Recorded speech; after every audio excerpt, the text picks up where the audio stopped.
Assalamualaikum warahmatullahi wabarakatuh. Salam guru penggerak.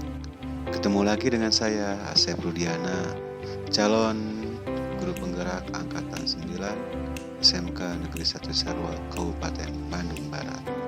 Pada kesempatan kali ini, saya akan memaparkan tugas 1.38 tentang koneksi antar materi, yaitu refleksi dan pemahaman tentang modul 1.1 tentang filosofi pendidikan Ki Hajar Dewantara.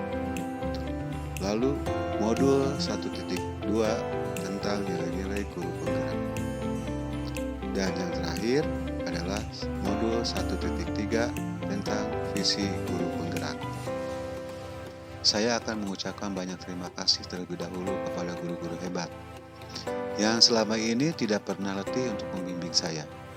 Yang pertama kepada fasilitator saya yang sangat hebat, yaitu Ibu Dini Siti Anggraini SPD MSI, yang memfasilitasi saya untuk terus belajar di komunitas guru penggerak.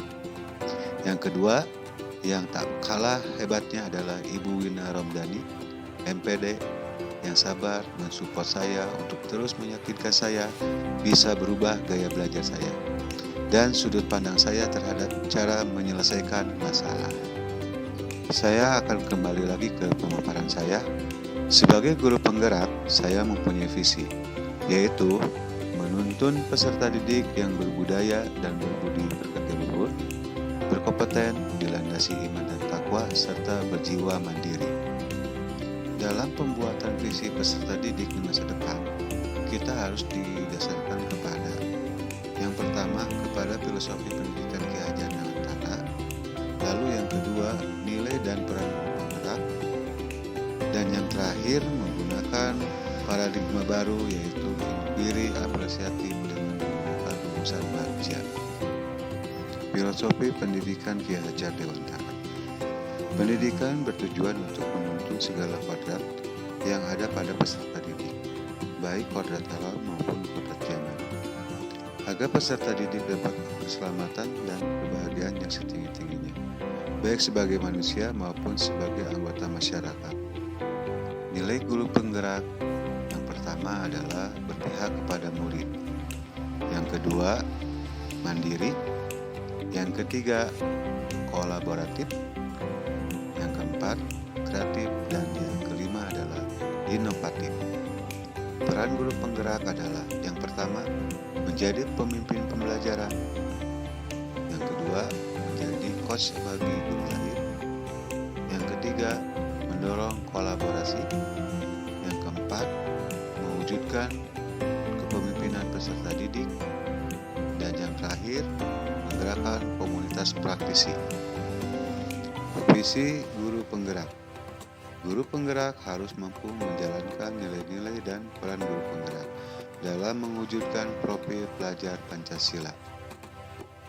Kesimpulan keterkaitan antar materi yaitu, bila guru penggerak sudah paham serta menjalankan nilai-nilai dan peran guru penggerak, maka akan mudah untuk mewujudkan visi yang disusunnya berdasarkan filosofi pendidikan Ki Hajar Dewantara.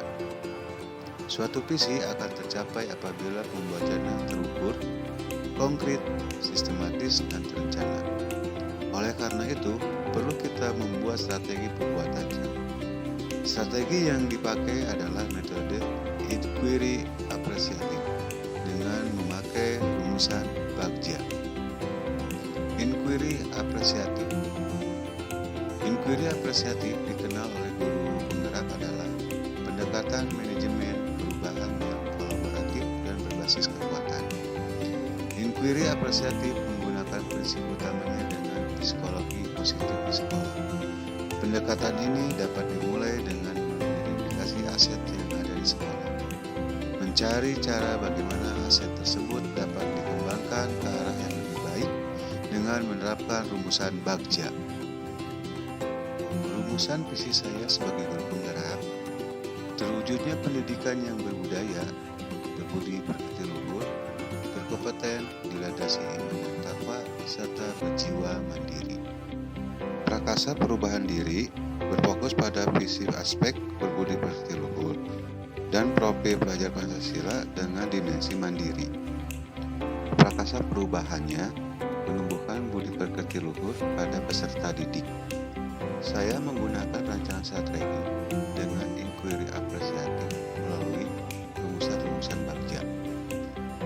Bagja itu sendiri adalah akronim dari buat pertanyaan, ambil pelajaran, gali mimpi, jabarkan rencana, dan yang terakhir adalah atur eksekusi. Pada rumusan Bagja yang pertama adalah membuat pertanyaan utama atau define. Pertanyaannya adalah bagaimana caranya menumbuhkan budi pekerti luhur pada peserta didik. Tindakan dan penyelidikannya adalah yang pertama, mengidentifikasi hal-hal yang dapat mempengaruhi karakter peserta didik. Yang kedua, berdiskusi dengan kepala sekolah tentang program yang dapat menunjang tumbuhnya karakter pada peserta didik. Rumusan yang kedua adalah ambil pelajaran atau discover. Pertanyaannya, yang pertama, siapakah yang mempunyai pengalaman memiliki program penumbuhan budi pekerti pada peserta didik? Pertanyaan yang kedua, aktivitas apa yang dapat menumbuhkan budi pekerti pada peserta didik? Pertanyaan yang ketiga, program apa yang dapat mendukung tumbuhnya budi pekerti? Pertanyaan yang keempat, situasi yang bagaimana yang mendukung tumbuhnya budi pekerti? Dan pertanyaan yang terakhir adalah kemampuan apa yang dimiliki untuk menumbuhkan budi pekerti? Tindakan dan penyelidikannya adalah yang pertama, mencari referensi orang atau tokoh yang memiliki pengalaman dalam menerapkan budi pekerti. Yang kedua, memasukkan konsep karakter pada setiap kegiatan pembelajaran. Yang ketiga, mengidentifikasi kebiasaan-kebiasaan yang sudah ada di sekolah untuk mendukung tumbuhnya budi pekerti. Dan yang terakhir adalah menyusun program kegiatan dalam melaksanakan menumbuhkan budi pekerti. Rumusan yang ketiga adalah gali mimpi atau dream. Pertanyaannya adalah peserta didik yang bagaimana yang memiliki budi pekerti yang luhur? Pertanyaan yang kedua, apakah kebiasaan baru yang dilakukan peserta didik apabila sudah tumbuh budi pekerti yang baik dalam dirinya? Pertanyaan yang terakhir, dukungan apa yang dibutuhkan untuk menumbuhkan budi pekerti pada peserta didik? Tindakan dan penyelidikannya adalah membuat kriteria peserta didik yang memiliki budi pekerti yang luhur. Berikutnya, membuat data kebiasaan baru yang membuat semakin kuat penerapan budi pekerti pada peserta didik. Yang terakhir, pendampingan dan keteladanan dari semua pihak untuk menumbuhkan budi pekerti yang baik. Rumusan yang keempat adalah jabarkan rencana atau desain. Pertanyaannya adalah yang pertama, apa langkah pertama yang akan dilakukan dalam penerapan budi pekerti? Pertanyaan yang kedua, berapa lama waktu yang dibutuhkan dalam menumbuhkan budi pekerti? Yang ketiga, bagaimana cara mengukur kemajuan peserta didik dalam menumbuhkan budi pekerti? Dan yang pertanyaan yang terakhir, apa langkah terobosan yang bisa dilakukan untuk menguatkan tumbuhnya budi pekerti? Tindakan dan penyelidikannya, yang pertama, mendiskusikan dengan kepala sekolah, rekan sejawat, guru mengenai program-program dalam rangka menumbuhkan budi pekerti. Berikutnya, membuat daftar capaian dan waktu yang dibutuhkan. Lalu, membuat rubrik pencapaian dan indikator-indikatornya. Yang terakhir, bekerja sama dengan stakeholder untuk turut serta dalam mengikuti program dan menjadi teladan buat peserta didik. Rumusan yang terakhir pada rumusan Bagja adalah atur eksekusi atau deliver.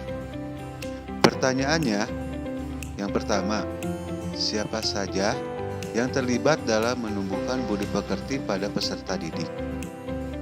Yang kedua, siapa yang dapat mengarahkan dan memantau untuk pertumbuhan budi pekerti pada peserta didik.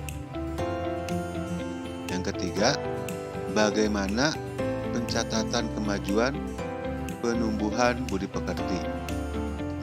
Pertanyaan yang terakhir adalah bagaimana cara menjaga agar budi pekerti yang sudah ada tetap tumbuh dan makin berkembang.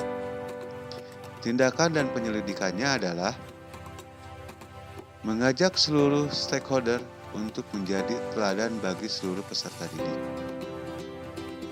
Kepala sekolah, rekan guru, orang tua untuk sama-sama terlibat dalam pemantauan secara berkelanjutan. Membuat rubrik laporan pencapaian. Dan yang terakhir, keteladanan dari guru dan orang tua serta membuat slogan-slogan yang mampu menumbuhkan kebiasaan yang baik. Demikianlah pemaparan saya tentang koneksi antar materi antara filosofi pendidikan Ki Hajar Dewantara, nilai dan peran guru penggerak, dan visi guru penggerak. Mudah-mudahan apa yang saya paparkan bisa bermanfaat bagi kita semua. Mohon maaf kalau ada salah kata atau kurang puas dalam pemaparan ini. Saya ucapkan terima kasih. Assalamualaikum warahmatullahi wabarakatuh.